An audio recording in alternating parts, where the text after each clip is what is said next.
Hi everybody, welcome to another edition of Thought for Food. My chance to sit and chat with some of the top chefs and restaurateurs here in the Delaware Valley. And this chef is right at the top. Chef Nick Elmi, good to see you, Chef. How are you? Oh, I'm good. Thanks for letting me come in here. To Laurel, this is on East Passyunk Street. East Passyunk Ave. In Philly. How long has Laurel been open? 2013.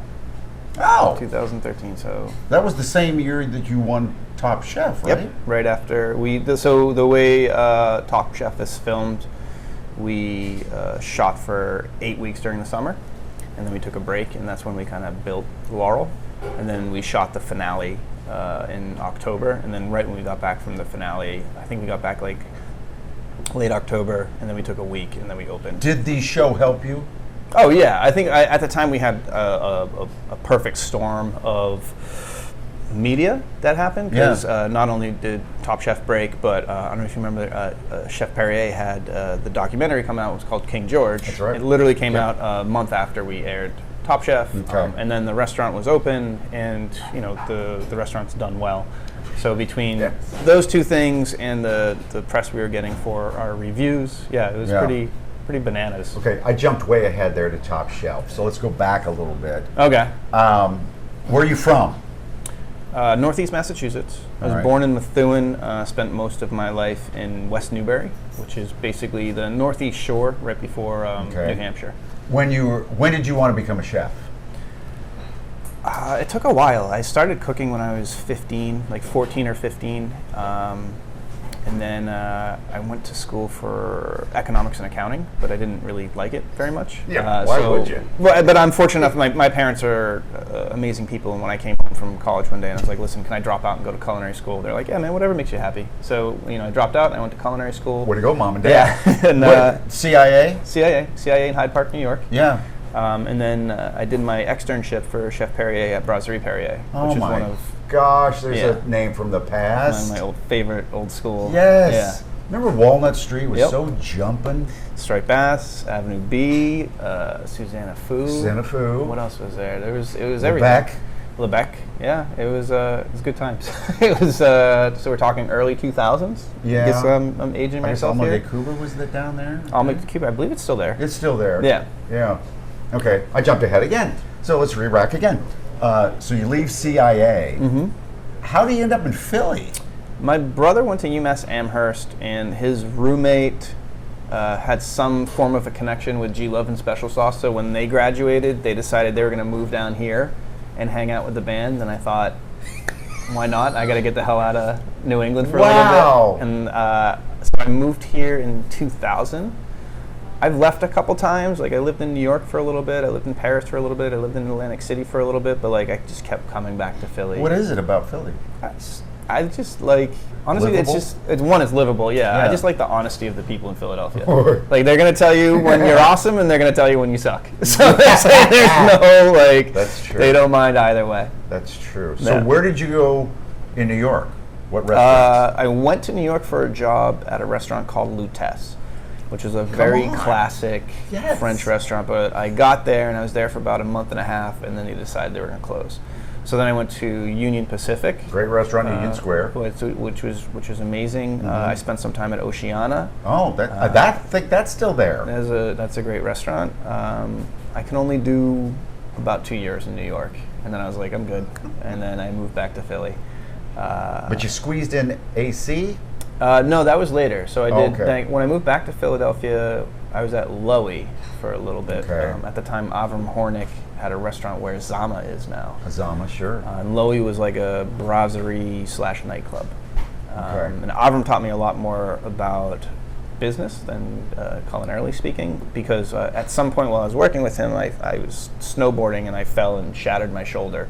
And I couldn't cook for like 8 months. So Avram actually made me a front of the house manager and showed me what it took to run a business. He showed me P&Ls, showed me how to manage staff. And I was 24 at the time. And I eventually ended up working for him a little bit larger capacity, because at the time we had Bar Noir and Noche and Drinkers, and I was kind of like helping out with everything. And I learned a lot. It's almost like I took a year off from cooking to learn how to run a business. Yeah. And then I went to Atlantic City Chef Perrier had opened a restaurant at Caesars called Mia. I remember that. So I went there. I think I was there for 19 months. So who were your biggest influences? Sounds like Georges Perrier. For the most part, yeah. Because his food was always rooted in technique and classical French flavors, which I really appreciate. But we really push away from that now. We try to be a little bit more modern and contemporary with the flavors, and a lot less cream, a lot less butter. Our food's a lot healthier now. Like, we do 7 to 8 course tasting menus, and it's still like relatively light. And you don't feel like heavy on your. Yeah, exactly. You're not. Oh God. Other influences then besides? I got to go to Paris. I worked in Paris at Guy Savoy, which is a 3 Michelin star restaurant there.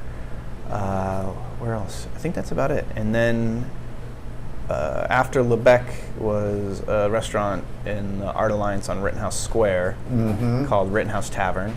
Yeah. And then I left there to go do Top Chef. Okay. There's a lot going on. Yeah. So but you say Top Chef, I mean, would you say it changed your life?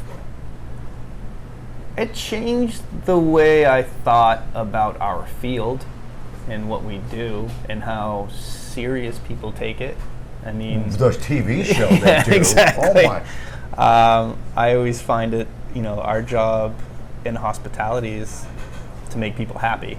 Right. And people who watch TV, they take competitions like that very seriously.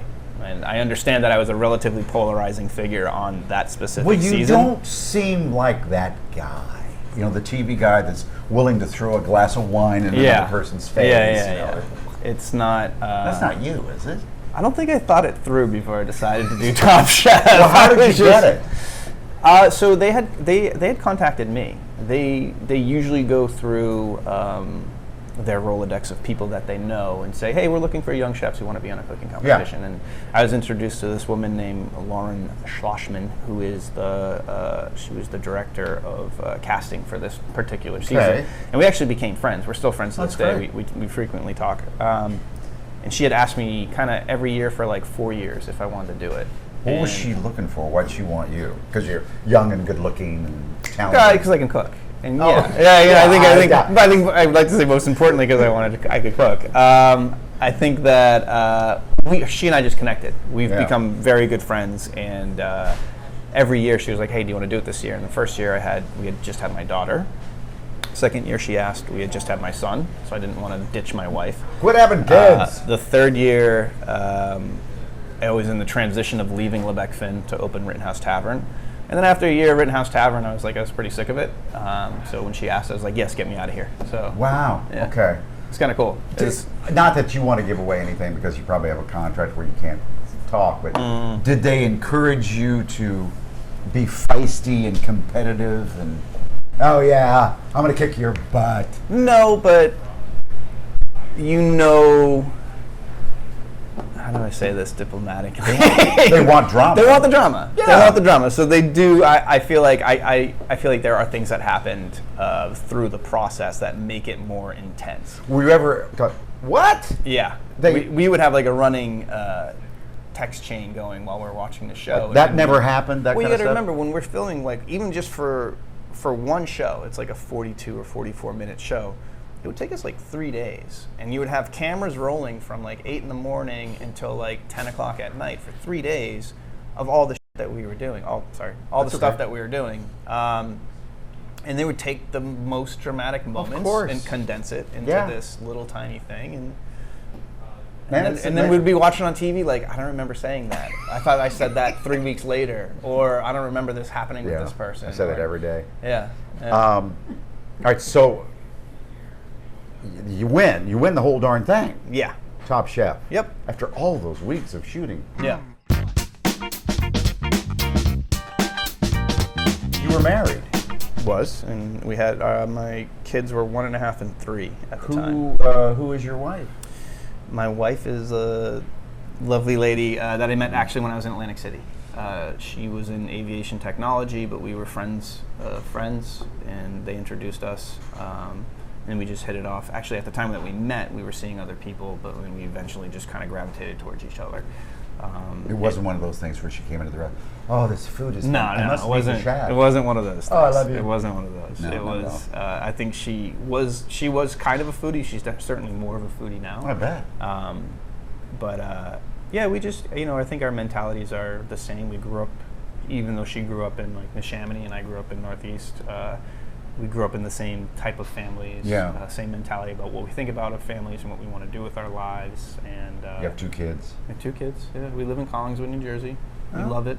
I love that town. Beautiful town. Yeah, and it's just, I don't know, when you meet that person, that's it. I didn't want to go on I told her, I didn't want to go on a second date with her. Like, we went on our first date, and I was like, if I go on another date with this woman, you're going to end up marrying her. Yeah, that was it. That was just good. I was like, it was. Is it hard to be married to a chef or a restaurant owner? Because this seems 24 hours a day. Yeah, well, fortunately, she's a very independent woman. So that's super. When's the last time you saw her? Actually, this morning, I was out in Ballackinwood at the new restaurant, and she ran out because she had to drop something off. She works kind of within our realm now. She does all of our flowers. She does some gardening out in Ballackinwood. She helps out with social media and keeping up kind of like awesome. Customer relations. Partner. Yeah. You got a partner there. We've definitely realized that like we're very good working together as long as we're not in the same space. Like even if she comes here to work, she goes and works next door because we just distract each other. Yeah. Well, in a good way. Sometimes. I think she's very used to being in charge when we're at home, and then she comes here, and it's hard to make that transition. I got you. Yeah. So how many restaurants do you have? 3 going on 4. This is Laurel again. We're in Laurel. We have In the Valley next door, which is our cocktail bar, which we're actually using for Laurel seating right now. But we'll probably reopen it in the fall. We just opened the Landing Kitchen out in Ballackinwood. Tell me about it. I know that you were on our show talking about it. We were in there. What's the concept there? We teamed up with a real estate group called the Penn Group, also Penn Renewable Energies. This woman, Donna Galvin, bought all of the old Pencoid Ironworks. Yeah. And she kind of leveled it, or most of it, actually kept the old framing of the ironworks and built a hotel right in the center of it. We originally came on to be consultants. We were just kind of going to design the restaurant, write the menus, but as we got into the project, we really loved it. And I loved working with her, and it's gone really well so far, and we kind of all have the same ideas of kind of... It's really nice. Yeah, reimagining the idea of this entire area, and I think Philadelphia is notoriously terrible at utilizing their river space. So she leveled this entire land and built this beautiful area for us. So the first restaurant is more of like an all-day cafe. There's some healthy food. There is... Where is it exactly? It's on the Schuylkill River. It's on the Schuylkill. It's right at the base of... There's a bridge that connects Manayunk and Ballackinwood. Right. And it's right there on the Ballackinwood side. And it's going okay? It's going great. We have about I think like 7,500 square feet of outdoor space. We just built a bocce court, which is cool. We have cornhole outside.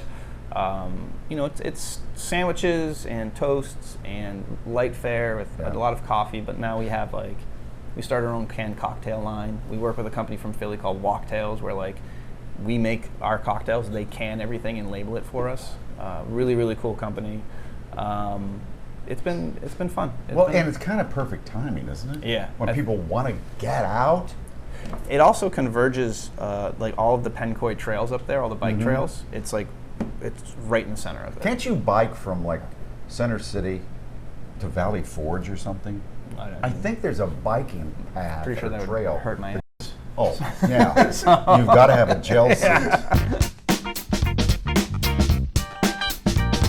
Biking and jogging just doesn't appeal to me. No?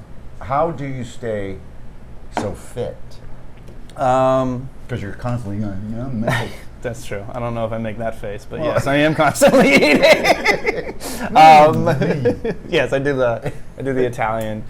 I train jiu-jitsu with Jeff Michaud at Precision. He's really into it. He's unbelievably talented. He's very good at it. Yeah. He's been doing it a very long time, and he delights in beating my... He scares me, actually. He's a teddy bear. Is he? Yeah, he's a very, very sweet guy. He just, he could kill you if he wanted to. I actually, last time I saw him, I said that. If he wanted to, he could have just turned around and snap my neck. Yeah. That's awesome. It's fine. He's a great instructor as well. So I was training in Jersey. I started training out with him in Precision probably about 6 months ago. And he's with Scholson now. What's it, Michael Scholson, Yeah. right? And they have that restaurant on Locust Street. Via La Costa. Yeah, great.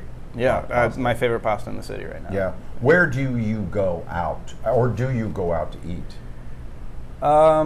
In the city, not a lot. I mean, it's been tough.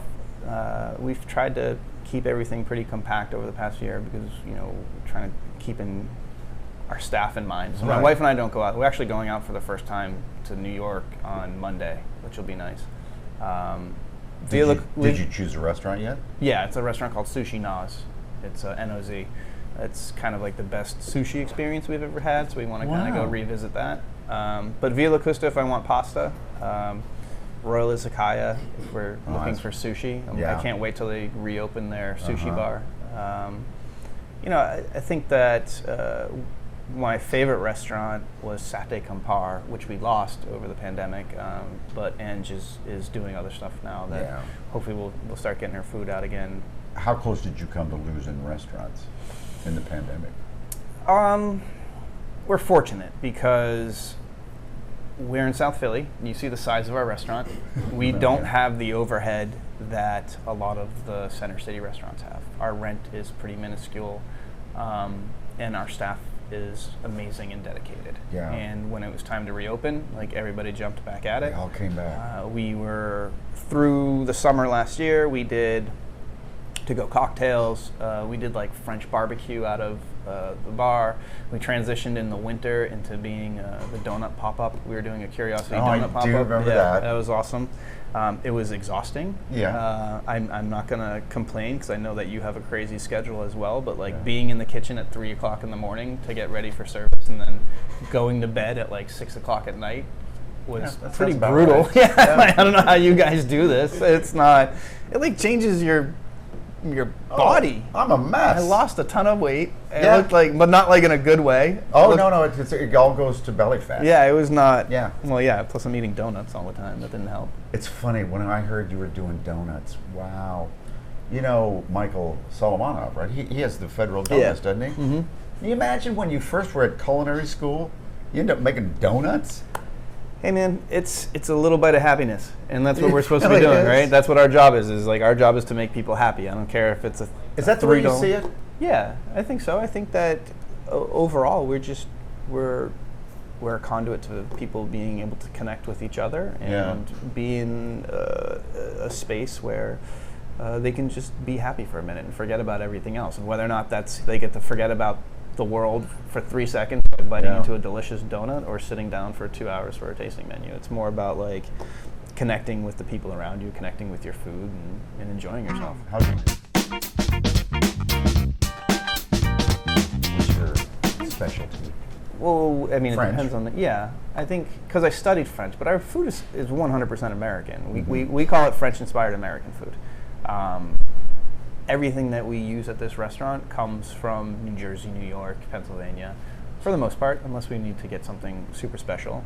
I think that our food is eclectic and fun and creative.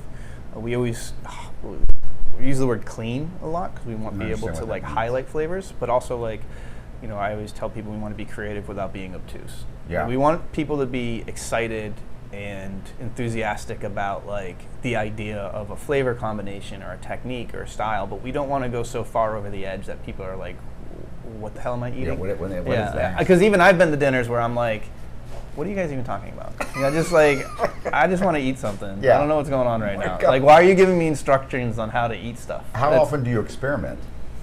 Every day. I think every day. Every day. Every day we're messing around. So the idea that we have at Laurel is we want to always be changing one dish. Mm-hmm. So you may not get a completely different menu every time you get, but you'll get aspects. So if you come in next week, you'll get one or two new dishes than you had. That's if you awesome. Came, yeah. Do you ever take something off and people went crazy? Why'd you take that off the menu? Yes.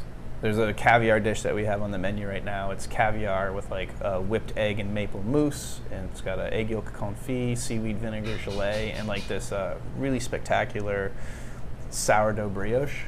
And we haven't been able to take it off the menu for like a year and a half. Yeah. Since we've reopened, we haven't been able to take it off. I took it off for a little bit, and people got pissed at me. Do you have one ready back there now? No. You got about 2 more hours. That's why you can't. We gotta stop doing these. Yeah, you gotta do it later in the day. Yeah, it's like I don't 11:30. I don't know who I'm talking to. Schedule it later. Well, continued success. Thank you very much. Always good to see you. You as well. Thanks All for coming right. down.